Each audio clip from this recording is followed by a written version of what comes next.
नमस्कार शेतकरी बंधूंनो, सगळ्यांनी नमस्कार. माझं नाव चंद्रसेन चामलाडे, प्रतिनिधी मायकोसीड.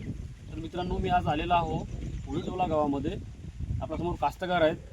यांच्या शेतामध्ये ॲक्च्युली यांनी हे आम्हाला शुभम कृषी सोनलमध्ये मिळाले होते. तर हे दुसरे वाण घेत होते. तर यांना आम्ही सांगितलं की मैको कंपनीचा जो रफ्तार धान आहे आपला 100 ते 110 दिवसामध्ये येणारी व्हेरायटी आहे. तर यांना म्हटलं की आम्ही एक पाकिट लावून बघा.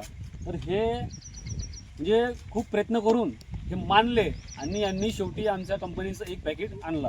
तर आम्ही यांच्या प्लॉटवरती आज उभा आहोत. तर यांना विचारू की सध्याच्या परिस्थितीमध्ये आपलं जे धान आहे रफ्तार हे त्यांना कसं वाटलं. तर काकाजी नमस्कार. सर्वात आधी तुम्ही आपलं नाव गाव सांगा.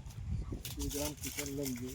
मी रफ्तार धान लावलो पण मला चांगला वाटला म्हणजे एकंदरीत तुम्हाला ह्या धानामध्ये कोणत्या गोष्टी चांगल्या वाटल्या? जसं की उदाहरणार्थ फुटवे कसे आहेत? फुटवे चांगले आहेत. अच्छा. वापाई चांगली आहे. त्याला खतही थोडंसं फार कमी लागते. अच्छा. आणि रोगराई नाही दिसला मला. लोम कशी वाटली? लोम चांगला आहे की एक नंबर आहे. मित्रांनो, तुम्ही सध्या बघू शकताय हे रफ्तार धानाचं लोंब आहे. सध्या तर हे दूध अवस्थेमध्ये आहे, पूर्णपणे भराले आहे. तरी सुद्धा तुम्ही लोमाची लेंथ बघू शकता, खूप छान अशी लेंथ आलेली आहे. आणि त्याचबरोबर आम्ही सविस्तर म्हणजे प्लॉटवर येऊन फुटव्यांची मोजणी केली तर खूप छान असे फुटवे आलेले आहेत. आणि त्याचबरोबर काकाजी तुम्हाला उत्पन्नाबद्दल काय वाटते? उत्पन्न चांगलं आहे? चांगलाच होईल मला असं वाटते. अच्छा.